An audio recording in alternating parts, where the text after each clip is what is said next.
Hola muchachos, ¿cómo están? Espero que todos se encuentren muy bien. El día de hoy vamos a ver el metabolismo de las proteínas o de los aminoácidos. Como mencionamos en la clase anterior, todas las proteínas de nuestro cuerpo están compuestas eh, por la unión de 20 aminoácidos que son los que conforman las proteínas que se encuentran en nuestro cuerpo. Estos aminoácidos se dividen en dos grandes grupos, los aminoácidos no esenciales y los esenciales. Aquí les pongo la lista de los aminoácidos, porque en la clase anterior los habíamos visto, habíamos hablado sobre su clasificación, su función, etcétera, pero me di cuenta que no agregué la lista de los aminoácidos, entonces yo esperaba que todos lo checaran en algún libro, pero pues si no, aquí lo tienen, ¿no? Para la clase del metabolismo de los aminoácidos es importante que recordemos la estructura básica de los aminoácidos que conforman las proteínas que se encuentran en nuestro cuerpo. Esto lo vimos en la clase pasada, pero de todos modos para mí es importante hacer un breve repaso sobre ello. ¿Por qué? Porque el metabolismo de los aminoácidos está muy relacionado, bueno, estrechamente relacionado con la estructura de la molécula de cada uno de los aminoácidos, sobre todo con aquello que lo hace distintivo de todas las otras biomoléculas que hemos estado viendo en este curso.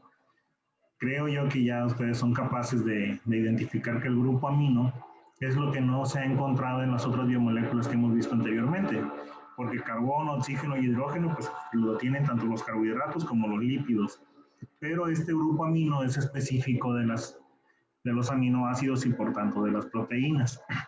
Entonces, todas las vías metabólicas que tengan que ver con los aminoácidos deben de poder manejar este grupo amino para poder interactuar con ellos, ¿no? Y esto es lo que distingue el metabolismo de los aminoácidos, que tienen que ser reacciones químicas capaces de procesar y cambiar el grupo amino.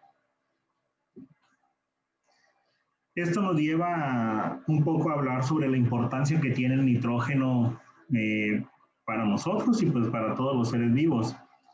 Muchas veces pasa por alto, pero el nitrógeno es el elemento más abundante de la biosfera, es decir, la atmósfera, a pesar de que nosotros consideramos que lo más importante que está en ella, por cultura general decimos que es el oxígeno, en realidad tiene mucho más nitrógeno que oxígeno.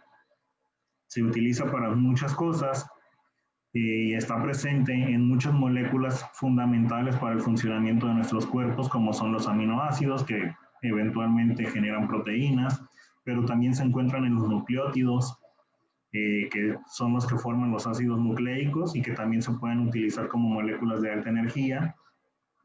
Las coenzimas también requieren de ciertos átomos de nitrógeno para su estructura, especialmente el NADH y el FADH2. Los aminoazúcares como la glucosamina y también los esfingolípidos requieren de átomos de nitrógeno para conformar su estructura. Entonces, hace falta recordar un poco el ciclo del nitrógeno. Y aquí yo quiero hacer un paréntesis porque cuando estaba estudiando para esta clase, me di cuenta de que yo había visto el ciclo del nitrógeno en la secundaria. Me dijeron que existía, me dijeron, pues ahí está, ese es, pero al menos yo no recuerdo que me hubieran dicho por qué era importante para nosotros saber el ciclo del nitrógeno. Y hasta que me tocó preparar esta clase, al momento de estar estudiando y repasando para ella, pues descubrí o me di cuenta de la importancia que tiene el nitrógeno para nosotros. Pues resulta que nosotros como seres humanos, al igual que todos los animales de este planeta, somos incapaces de asimilar el nitrógeno de la naturaleza.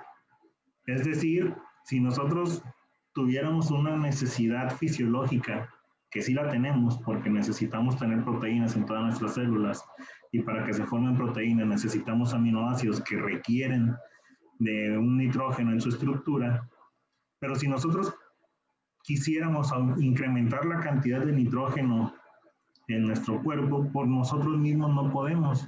Es decir, no podemos tomar el nitrógeno que se encuentra en la atmósfera, no podemos tomar nitrógeno del sustrato del suelo. Necesitamos introducirlo a nuestro cuerpo a través de los alimentos. Y por eso es donde cobra importancia el ciclo del nitrógeno, para entender cómo es que nuestros cuerpos, a final de cuentas, asimilan nitrógeno para la elaboración de las proteínas del cuerpo. Entonces, les voy a explicar brevemente cómo funciona esto del ciclo del nitrógeno. Como ya les había comentado antes, en la atmósfera es rica en nitrógeno, que aquí se le conoce como nitrógeno atmosférico. Son, así como el oxígeno es O2, pues el nitrógeno atmosférico pues son dos moléculas de nitrógeno unidas, ¿no? Este nitrógeno es el que les comento que no podemos captar directamente de la naturaleza. Entonces nosotros requerimos que se lleve a cabo el ciclo del nitrógeno para que finalmente, a través de plantas o animales que forman parte de nuestra dieta, nosotros aprovechemos las proteínas que conforman estos organismos y de ahí obtenemos el nitrógeno. Nosotros obtenemos el nitrógeno a partir de las proteínas de lo que comemos, básicamente. Pero, pues, ¿cómo llega el nitrógeno a nuestros alimentos? Pues ahí es donde entra el ciclo del nitrógeno. El nitrógeno atmosférico tiene dos vías para llegar al suelo y al sustrato del suelo. Una es cuando hay tormentas eléctricas, los rayos, esos que caen cuando hay huracanes, o que llueve muy fuerte y que caen rayos muy, que se escuchan y se ven muy fuertes. La interacción de la electricidad que generan los rayos con las moléculas de nitrógeno que están en la atmósfera hace que se precipite el nitrógeno. La temperatura que rodea al rayo precipita grandes cantidades de nitrógeno y lo fija al suelo en donde cae ese rayo. La otra forma que hay para que los seres las plantas empiecen a captar nitrógeno es gracias a la acción de lo que se conoce como bacterias fijadoras del nitrógeno. Hay muchas plantas que tienen en la parte externa de sus raíces colonias grandes de estas bacterias fijadoras de nitrógeno, principalmente en las legumbres. Entonces, estas bacterias que tienen ahí una simbiosis con la planta, están fijando el nitrógeno y se lo pasan a las raíces de las plantas para que lo asimile la planta y lo utilice en la formación de las estructuras que necesite la planta. El resto de nitrógeno que no ocupa la planta, pues queda ahí en el sustrato del suelo. Y en ese mismo suelo hay otra serie de bacterias que fijan el nitrógeno hacia el suelo y lo van procesando bioquímicamente en amoníaco primero. Posteriormente ahí entran otro grupo de bacterias que se llaman bacterias nitrificantes, que convierten el amoníaco en nitrito. Después este nitrito es convertido en nitrato y el nitrato ya es asimilado por una gran cantidad de vegetales, aunque no tengan bacterias fijadoras en sus raíces. Ya una vez que los nitratos son asimilados por las plantas, pues estas plantas tienen dos vías. O las comemos directamente nosotros, o se las comen animales herbívoros, que nosotros nos comemos a los animales herbívoros. Y a final de cuentas así es como ingresa el nitrógeno a nuestros cuerpos. En caso de que no comamos nosotros ni a las plantas ni a los animales herbívoros, cuando mueren estos organismos, sus restos que quedan en el suelo son descompuestos por bacterias y hongos aerobios y anaeróbicos que también fijan nitrógeno en forma de amoníaco en el suelo. Y así es como se forma este ciclo. Hay otro grupo de bacterias que se encuentran también dentro del suelo, que hacen el fenómeno opuesto. Son bacterias desnitrificantes y lo que hacen es liberan este nitrógeno a la atmósfera y por eso hay una gran cantidad de nitrógeno en la atmósfera. Y al final de cuentas es todo un ciclo, está dando vueltas desde la atmósfera al suelo, del suelo a las plantas, de las plantas pues se las comen los animales o nosotros. Cuando morimos regresa todo esto al suelo y vuelve el ciclo, ¿no? Pero gracias a este ciclo de nitrógeno es como nosotros podemos generar proteínas para el funcionamiento de nuestras células. Perdón. Como les comentaba, pues ya las fuentes de aminoácidos para nosotros como seres vivos o como seres humanos, pues vienen directamente de la dieta o de la degradación de proteínas que ya están en nuestro cuerpo. Este esquema es muy sencillo, pero es muy significativo. No sé si ustedes han visto, por ejemplo, las personas que tienen diabetes, cuando está descontrolada su enfermedad, empiezan a tener una pérdida muscular muy severa, muy visible, muy notable visiblemente. ¿Qué quiere decir esto? Que su músculo se empieza a consumir. Y es precisamente por este fenómeno. Cuando el cuerpo no tiene otras fuentes de energía, requiere a las proteínas que se encuentran en el músculo para obtener energía a partir de ellas. Entonces, las fuentes de aminoácidos que tenemos nosotros son o las proteínas que vienen en la dieta, que pasan el proceso de digestión y luego absorción de aminoácidos, o la degradación de proteínas que ya se encuentran de nuestro cuerpo, dentro de nuestro cuerpo. Cuando se trata de ingesta a través de la dieta, es un proceso, pues creo yo que sencillo. La digestión de las proteínas comienza ya en el estómago, esta no empieza en la boca, tiene que llegar hasta el estómago para que empiece el proceso de digestión de proteínas, y ahí se encuentran con la enzima pepsina. Esta enzima pepsina necesita un pH muy ácido para poder funcionar, por eso es que hasta el estómago se empieza a activar. Y aquí lo que va haciendo es ir destruyendo o cortando la molécula de la cadena de aminoácidos de la proteína para ir haciendo péptidos. ¿Se acuerdan que en la clase anterior vimos que los péptidos son cadenas proteicas de corto número de aminoácidos? Y básicamente la digestión de proteínas es un proceso gradual que se puede repetir en muchas ocasiones, pero que tiene como función ir cortando en péptidos cada vez más pequeños hasta que finalmente se quedan los aminoácidos individuales. Conforme va pasando el alimento por nuestro sistema digestivo, cuando llega a la parte del duodeno y el yeyuno, entran en acción las enzimas del jugo pancreático, que contienen dos grupos de enzimas muy importantes para la digestión de las proteínas. Unas son las endopeptidasas y las otras se llaman exopeptidasas.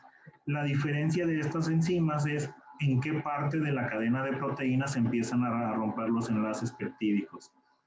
Las endopeptidasas los rompen en los aminoácidos que se encuentran en el centro de la cadena, mientras que las exopeptidasas van cortando los que están en los extremos. De esa forma actúan en conjunto y van degradando muy rápido la cadena de aminoácidos. Estas que estoy señalando aquí son los nombres de las enzimas. Básicamente hay tres endopeptidasas, que son la tripsina, quimiotripsina y la elastasa, y hay dos exopeptidasas, la carboxilpeptidasa y la aminopeptidasa. En conjunto, estas enzimas finalmente lo que hacen es que se queden en cadenas peptídicas de 2 o de 3 péptidos o ya aminoácidos libres.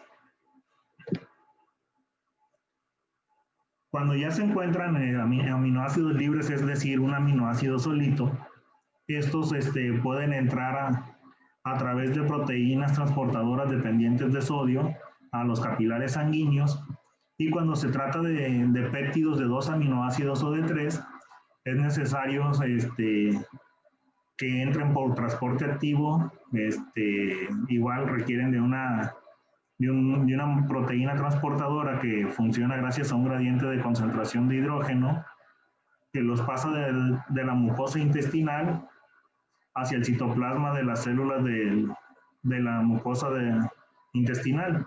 Y ahí hay enzimas que se llaman dipeptidasas o tripeptidasas, que lo que hacen es separar esos péptidos de 2 o de 3 aminoácidos y dejar aminoácidos individuales libres. Ya una vez que quedan estos aminoácidos libres, pues pasan otra vez a los capilares sanguíneos por el mismo sistema de transporte dependiente de sodio.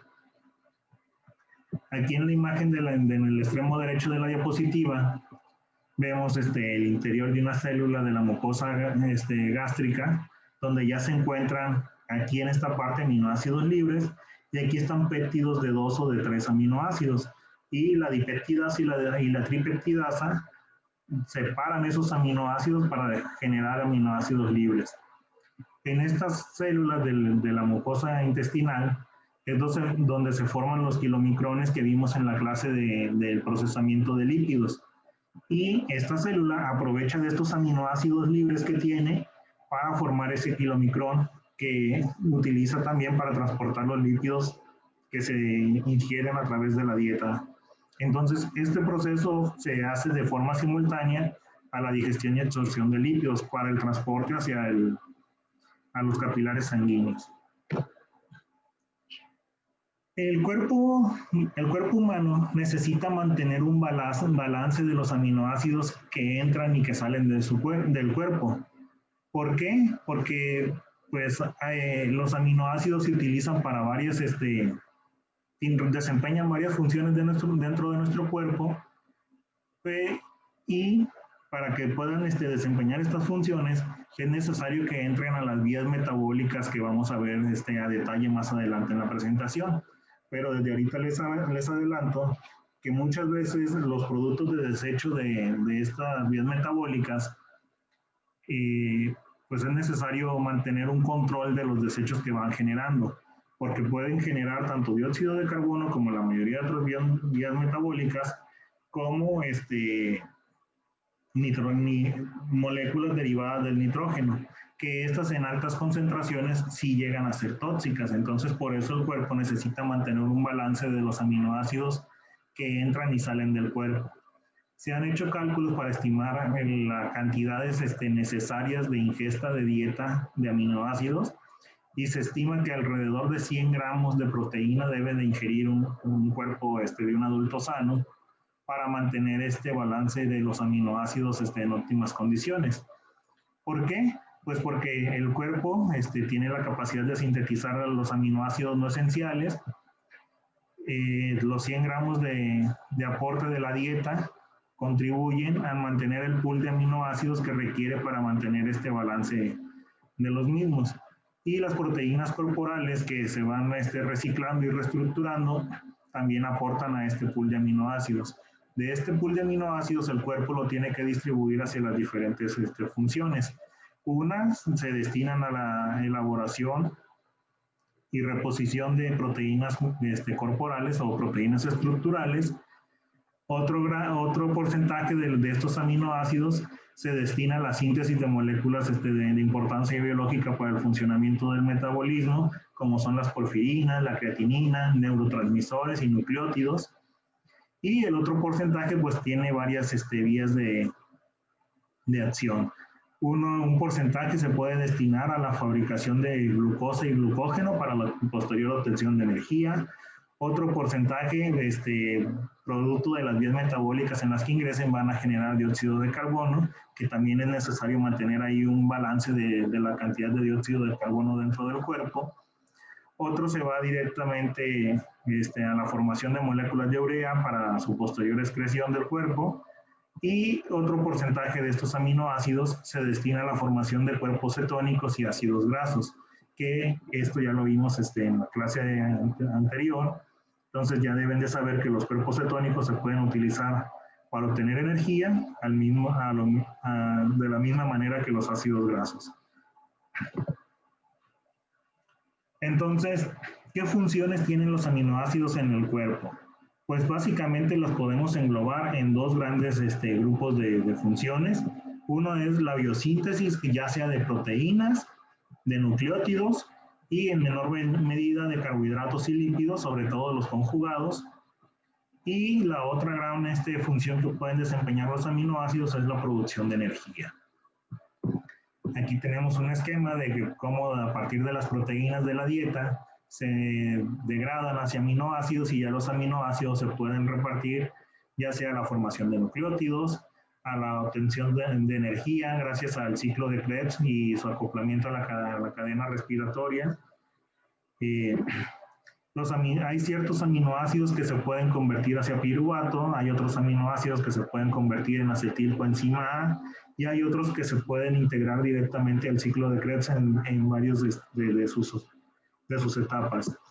Hay otro grupo de aminoácidos que se pueden convertir hacia cuerpos cetónicos o hacia ácidos grasos, y ya vimos que estas dos moléculas también se puede obtener energía a partir de ellos. Otro grupo de aminoácidos, el cuerpo los destina a la formación de nitratos, y estos posteriormente van a entrar al ciclo de la urea, y esta urea va a ir a parar a la orina para que sean excretadas del cuerpo, para ir manteniendo el nivel de aminoácidos dentro del cuerpo y no tener una sobresaturación. Hablando del metabolismo de los aminoácidos, esto es una diapositiva un poco recapitulativa, pues los aminoácidos dentro del cuerpo pueden tener tres orígenes. Pueden derivar de la dieta, o sea, proteínas exógenas que no pertenecían a nuestro cuerpo. Pueden derivar también de la síntesis de aminoácidos a partir de precursores que ya se encontraban en el cuerpo humano, o pueden derivar del proceso de proteólisis, donde se degradan proteínas que ya estaban en el cuerpo, pero se desintegran para obtener los aminoácidos y reutilizarlos en lo que requiere el cuerpo. Ya una vez que se tienen los aminoácidos libres, estos se pueden destinar ya sea a la síntesis de proteínas en otro órgano o en otra célula, o puede ser dentro de la misma también. Si por ejemplo, una célula tiene un exceso de producción de, digamos, la proteína A y ahora requiere proteína B, puede degradar parte de sus proteínas A convertirlas en aminoácidos de nuevo y formar la proteína B con esos aminoácidos. También los aminoácidos se pueden utilizar para la síntesis de otras biomoléculas como las hormonas, o se pueden ir hacia el catabolismo para producir nitratos o entrar a la cadena carbonatada para la producción de energía. Entonces, ya vimos que los aminoácidos pueden tener muchos destinos metabólicamente hablando, pero falta hablar qué se aprovecha o qué se puede aprovechar de cada aminoácido. Pues básicamente todo. El grupo amino se puede aprovechar para ciertas vías metabólicas. Las cadenas laterales que le dan la identidad a cada aminoácido también se utilizan para un reciclaje metabólico, y los esqueletos de carbono del resto de la molécula también se pueden utilizar para formar otras biomoléculas o para obtener energía. Todo esto lo vamos a ver a detalle más adelante en la presentación. Entonces, en resumen, básicamente los aminoácidos pueden realizar o pueden participar en tres reacciones diferentes. Una es la desaminación, es decir, el desprendimiento del grupo amino del aminoácido, y pues cada una de las partes separadas se pueden ir a vías metabólicas diferentes. Otro proceso es la transaminación, es decir, se cambia el grupo amino de una molécula a otra para formar aminoácidos diferentes. Sería como un reciclaje de aminoácidos, dependiendo de las necesidades de la célula o del cuerpo. Y el otro tipo de reacciones en las que pueden participar los aminoácidos es en la descarboxilación oxidativa, que tiene como finalidad generar energía a partir de las moléculas que generan este tipo de reacciones.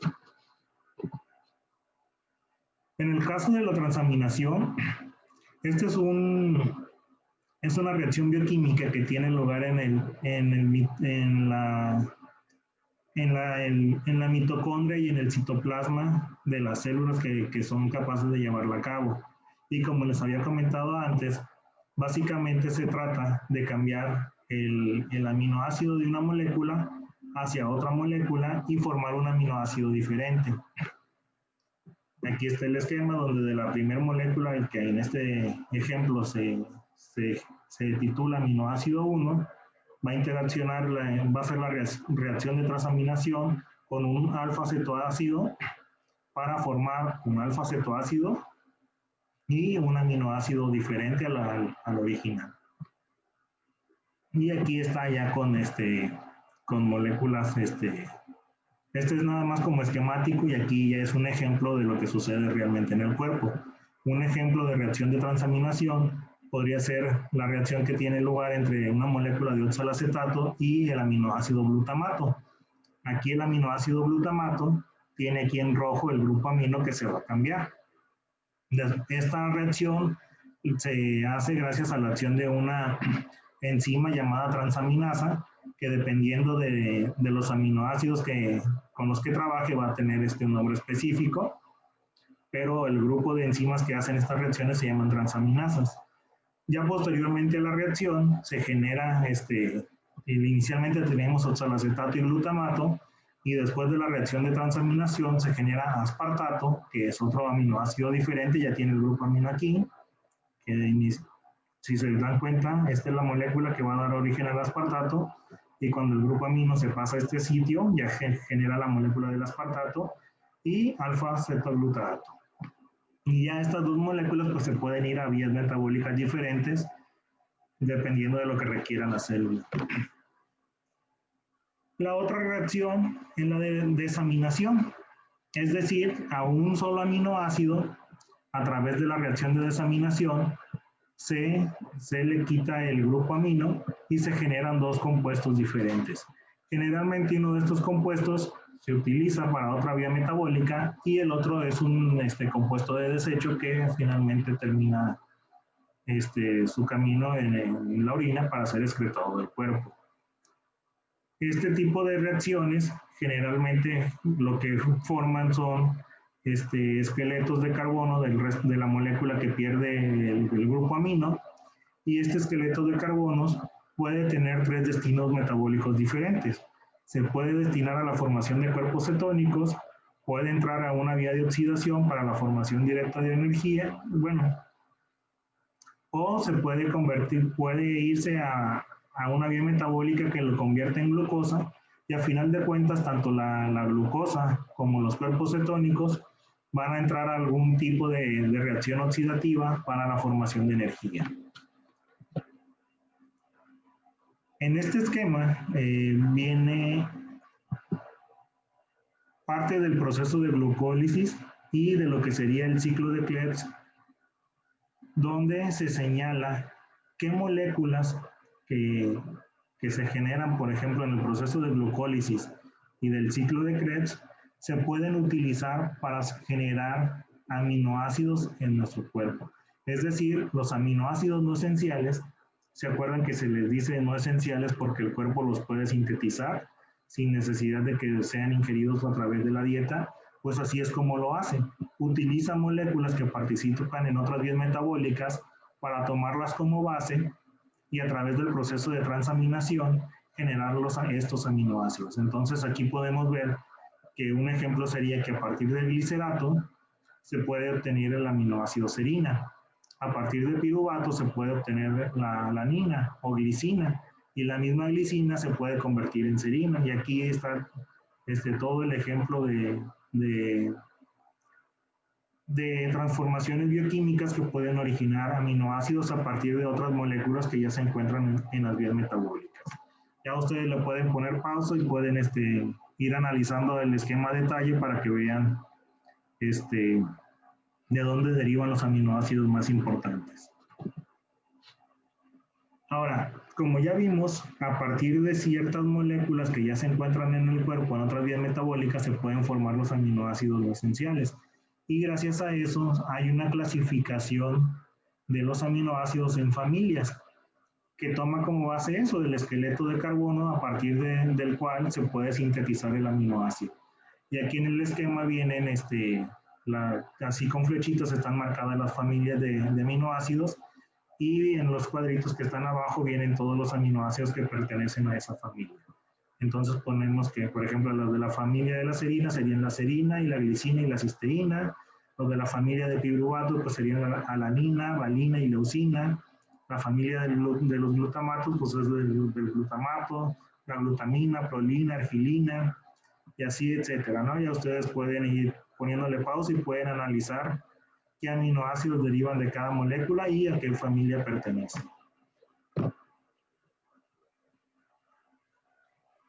Hay otro fenómeno o otro tipo de reacciones bioquímicas llamadas desaminación oxidativa, que básicamente es la degradación de los aminoácidos para destinar fracciones de la molécula que lo conforman a distintas vías metabólicas. Aquí en este caso, por ejemplo, tenemos un aminoácido y está aquí la reacción, la reacción de desaminación oxidativa condensada, donde tenemos que un aminoácido más una molécula de NAD más una molécula de agua, gracias a la acción de la enzima deshidrogenasa, genera un alfa-cetoácido, una molécula de NADH, que recuerden que esta tiene valor energético, genera protones de hidrógeno y genera moléculas del grupo amonio. Entonces aquí tenemos que la cadena de carbonos se puede tener estos destinos diferentes, ¿no? Se puede utilizar para formar nuevos aminoácidos, se puede destinar a la producción de energía, se puede destinar a la producción de glucosa o también se puede destinar a la formación de cuerpos cetónicos. Y pues ya sabemos que tanto la glucosa como los cuerpos cetónicos a su vez pueden también aportar hacia la producción de energía. El grupo COH generalmente su destino es participar en más reacciones de descarboxilación y los grupos nitratos o aminos se utilizan para la formación de nuevos aminoácidos o para la síntesis de urea. Y aquí tenemos un esquema inverso. Tenemos que, así como a partir de como vimos anteriormente, que a partir de las moléculas que participaban en el ciclo de Krebs y en otras vías metabólicas se pueden producir aminoácidos, también hay aminoácidos que se pueden transformar hacia las moléculas que participan en este ciclo de Krebs.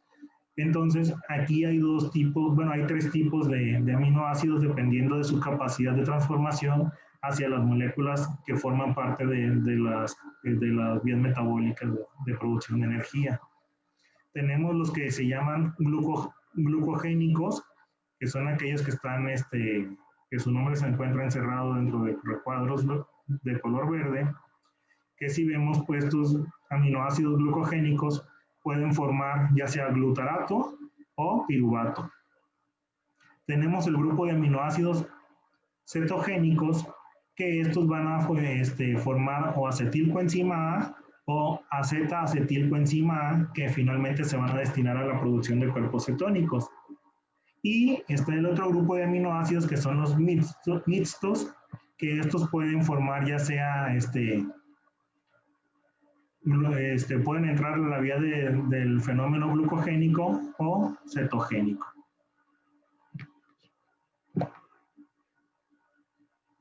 Ahora, ya hemos estado hablando mucho de la importancia del amoníaco o de los grupos aminos, pero pues no hemos dicho gran cosa de en qué procesos va a intervenir, y eso lo vamos a aclarar un poco aquí en esta diapositiva. El amoníaco se puede, mediante su interacción con el dióxido de carbono, convertir en carbamogilfosfato, que es un precursor de aminoácidos como la arginina, las pirimidinas o la urea. Por otro lado, interactuando con el aspartato puede producir asparragina, interactuando con alfa-zeta-glutarato puede producir glutamato, y este glutamato puede producir otros aminoácidos o producir energía. Y, por ejemplo, aquí está la otra vía, ¿no? Del glutamato. El glutamato se puede convertir en glutamina, y esta glutamina puede producir purinas, aminoácidos compuestos con azúcares, puede producir triptofano, histidina, entre otras moléculas de relevancia biológica.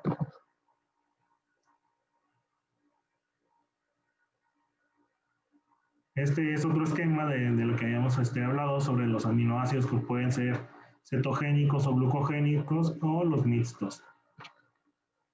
Ya ustedes analicen ambos esquemas, a algunos probablemente se les haga más fácil entenderlo de este esquema, a otros del anterior, entonces para que no tengan pierde, pues les dejé los dos. Otra cuestión importante sobre el metabolismo de los aminoácidos es el ciclo de la glucosalanina. Y eso es porque una de las principales fuentes de proteína para las vías metabólicas es el músculo. Este ciclo de la glucosalanina tiene lugar en el músculo bueno, empieza en las células, en las fibras musculares, y básicamente lo que hace es la utilización de las proteínas que se encuentran en el músculo para obtener energía para el funcionamiento del músculo cuando hay un requerimiento de trabajo fuerte, ya sea por actividad física o o por respuesta al requerimiento corporal. Y lo que hace es a partir ya una vez que se da el proceso de glucólisis, este, la glucosa y la glucosa por un lado y por el otro lado los aminoácidos van a converger en la formación de glutamato y piruvato para obtener finalmente alanina y alfa-zeta-glutarato.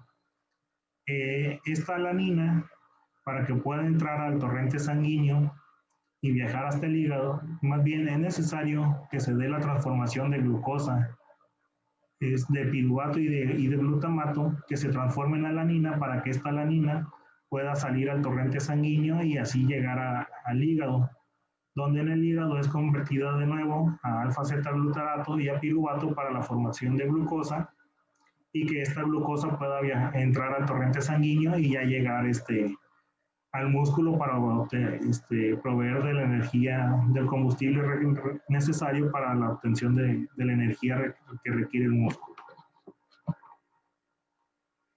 Y hay una cuestión, que esto es un poco de aplicación práctica. Por ejemplo, muchas personas, sobre todo las que no hacen ejercicio de forma regular, que de vez en cuando les remuerde la conciencia, empiezan a hacer ejercicio, probablemente algunos se hayan dado cuenta de que los primeros días que hacen ejercicio, en vez de incrementar su tono muscular, pareciera que ocurre lo contrario, como que baja el músculo, y si se mantienen haciendo ejercicio, llega un momento en que ya empieza a incrementarse. A lo mejor algunos se habían dado cuenta de eso, y si no, pues ya les digo que siempre pasa. Y aquí está la explicación de por qué sucede eso. Cuando uno empieza a hacer ejercicio, las células del músculo requieren, más bien consumen unas cantidades de energía muy grandes. Entonces, lo primero que hacen es echar mano de las moléculas de glucosa que tienen a su disposición o que se encuentran en los capilares adyacentes a ellos, y cuando se acaba esa fuente de energía, pues recurren al glucógeno que tienen almacenado, y cuando se acaba eso, no le da tiempo a las células musculares de que los triglicéridos se degraden y generen la energía. Entonces echan mano de las proteínas que se encuentran en el músculo para obtener energía de forma rápida. Entonces, por eso es que cuando empezamos a hacer ejercicio los primeros días, vemos que nuestro músculo empieza a bajar en vez de incrementarse, porque inicialmente se activa esta vía de obtención de energía que degrada ciertas proteínas del músculo para poder obtener energía y que siga trabajando el músculo. Esto sucede cuando se hace ejercicio prolongado de forma inesperada o cuando se tiene ayuno. No sé si, por ejemplo, han visto que luego sacan en internet fotos de perros que estaban abandonados por ejemplo, acabo de ver hace poco un perro que estaba amarrado en una casa abandonada, y el perro ya estaba prácticamente en los huesos, casi no tenía músculos, se le veían así literal todos los huesos a través de la piel. Pues sucede lo mismo. Si el cuerpo de ese perro no tenía acceso a nutrientes a través de dieta, por el que tenía un ayuno prolongado, pues a final de cuentas el cuerpo empieza a ir utilizando todas las proteínas que tiene en el músculo para seguir obteniendo energía. En ese caso, ese pobre perro, pues en un inicio empezó a degradar las proteínas de sus músculos. Como más bien pasó mucho tiempo y no recibía más alimentos, ahí sí se activó el mecanismo de degradación de los triglicéridos para formar energía, pero pues también se acabaron esas reservas. Y cuando se acaban las reservas de las grasas del cuerpo, pues entonces se vuelve a recurrir a la degradación de proteínas para la obtención de energía. Entonces aquí una recomendación para las personas que sí hacen ejercicio, es, por ejemplo, casi en todos los gimnasios les recomiendan que antes de empezar su rutina de ejercicios se compren una malteada proteica porque les dicen, es que tiene muchas proteínas, te va a ayudar a que formen músculo y cómetela o tómatela. Y generalmente son caras. Yo me acuerdo la última vez que pregunté por una en un gimnasio, costaban alrededor de 100 pesos. Y eso fue hace años, ¿no? Entonces yo creo que ahorita incluso han de estar hasta más caras. Y eso tiene parte de razón, pero por otro lado está muy equivocado. Si ustedes han puesto atención a lo que hemos estado viendo sobre vías metabólicas y de dónde se obtiene la energía para el funcionamiento, deberían de tener ya claro que si, por ejemplo, sí sucede que cuando se hace ejercicio prolongado o sesiones intensas de ejercicio, como se agota la reserva de glucosa en las células musculares, pues y se sigue requiriendo de energía, se echan mano de otras vías alternas de obtención de energía. Y sí se puede llegar a dar la utilización de proteínas del músculo para obtener energía. Pero no es la vía principal o la vía de primera elección que se tiene. Si ustedes en vez de tomarse ese licuado de proteínas, se ingieren carbohidratos en baja cantidad, no les digo que se coman un tazón de arroz completo, simplemente, no sé, ustedes ya llevaron la clase de carbohidratos, ustedes pueden elegir entre una fruta, 2 tortillas, que les saldría muchísimo más barato que la malteada proteica, tendrían a su disposición de forma más rápida moléculas energéticas. Acuérdense que siempre el cuerpo va a preferir obtener la energía primero de carbohidratos que de proteínas, porque metabólicamente es más sencillo, es más rápido y es más eficiente. Entonces, suponiendo que esas malteadas que les venden de verdad tienen proteínas, a final de cuentas no les va a servir para proteger el músculo antes de que hagan ejercicio, porque para que metabólicamente se conviertan esas proteínas en energía y que llegue al músculo que van a trabajar, tarda muchísimo. Es más efectivo que ingieran carbohidratos antes de empezar a hacer ejercicio. Los carbohidratos se metabolizan más rápido, su proceso digestivo es más rápido y entran a circulación sanguínea hacia todo el cuerpo de forma mucho más rápida en forma de glucosa. Entonces, de esa forma podrían proteger su músculo. La otra es que deben de mantener, esto tiene como, es la base al fenómeno de hipertrofia muscular o incremento del tono muscular. Para que el músculo pueda incrementar su volumen mediante el ejercicio, es necesario, bueno, siempre se va a producir dos fenómenos. Se va a degradar parte de ese músculo para obtener energía en caso de que haya una deficiencia energética en circulación. Y en la etapa de reposo, pues va a haber una síntesis del músculo. La forma más rápida de incrementar el volumen muscular es procurando que la síntesis de células musculares o de fibras musculares sea mayor que la tasa de degradación que tiene lugar en ese músculo. La forma más eficiente de hacer eso es, antes de empezar a hacer ejercicio, ingerir carbohidratos, no proteínas, para que entren en circulación y todas las células musculares tengan combustible fácil y rápido a su disposición. Ahora, vamos a hablar sobre el transporte de nitrógeno entre los órganos. Hemos estado hablando de músculo, pero pues esto sucede en todos los tejidos del cuerpo. Todos los tejidos tienen proteínas y todos los tejidos las procesan y este procesamiento se puede utilizar para generar energía o para funciones estructurales. Entonces, a final de cuentas, es necesario tener un sistema de transporte de nitrógeno entre todos los órganos del cuerpo. Cuando se utilizan las proteínas para obtención de energía, lo que sucede en realidad es que se degradan hacia aminoácidos y estos aminoácidos se pueden convertir en glutamato, y el glutamato, gracias a la acción de la glutamina sintetasa, se convierte en glutamina, y ya la glutamina es la que puede entrar al torrente sanguíneo, y una vez en el torrente sanguíneo puede tener dos destinos. Se puede ir al hígado o se puede ir a los riñones. Cuando va al hígado, al momento de entrar a las células hepáticas, tiene el proceso inverso, se convierte primero en glutamato, luego en alfa-cetoglutarato, y ya este alfa-cetoglutarato se puede utilizar para la producción de energía, de glucosa, que esa ya puede entrar a sangre y entrar a circulación sistémica, y parte de este proceso va a generar la formación de grupos amino. Todos estos grupos aminos se van a condensar y se van a transportar en forma de urea hacia los riñones.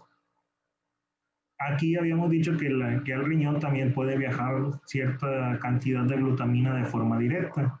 Aquí lo que sucede es que se convierte en glutamato, el mismo procedimiento que en el hígado, se convierte en glutamato, glutamato en alfa-cetoglutarato, y se puede utilizar para la producción de energía de las células renales, y los productos de estas reacciones metabólicas generan grupos amino que pues ya se condensan en forma de urea y se acumulan en la orina para que salgan del cuerpo.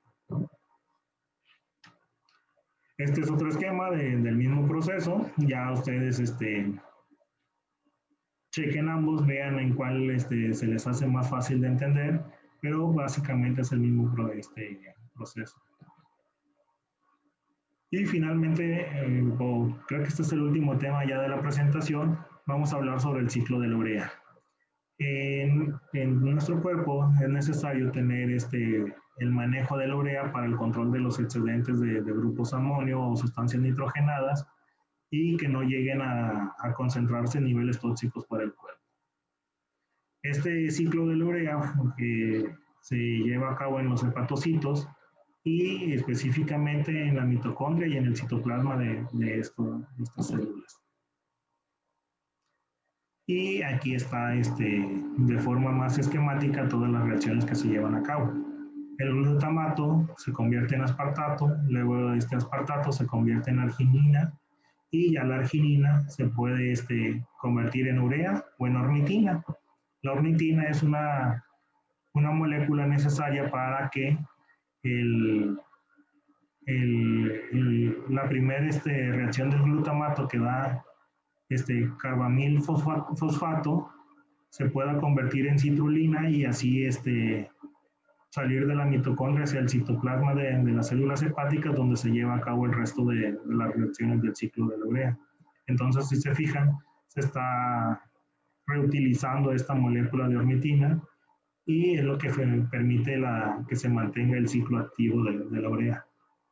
Y ya conforme se va sintetizando la urea, esta es una molécula que tiene la capacidad de transportar dos grupos amino por cada molécula. Entonces es el principal acarreador de grupos amino hacia el sistema de manejo de desechos del cuerpo, que finalmente pues, salen a través de la orina del mismo. Bueno, espero que con esto terminamos esta clase, espero que les haya gustado, espero que les sirva, que hayan entendido todo lo que les expliqué, y en caso de que haya quedado alguna duda o que haya algo que no quedó tan claro, pues no duden en contactarse conmigo. Si quieren hacerlo a través del grupo de Facebook o Classroom, pueden hacerlo. Puede ser ya sea en mensajes públicos o mensajes privados, o si prefieren mandarme un correo o escribirme a mi WhatsApp, pues ya ustedes saben que no hay ningún problema, pueden elegir el medio que sea, el chiste es que ustedes no se queden con dudas. Esto sería todo. Cuídense y muchas gracias.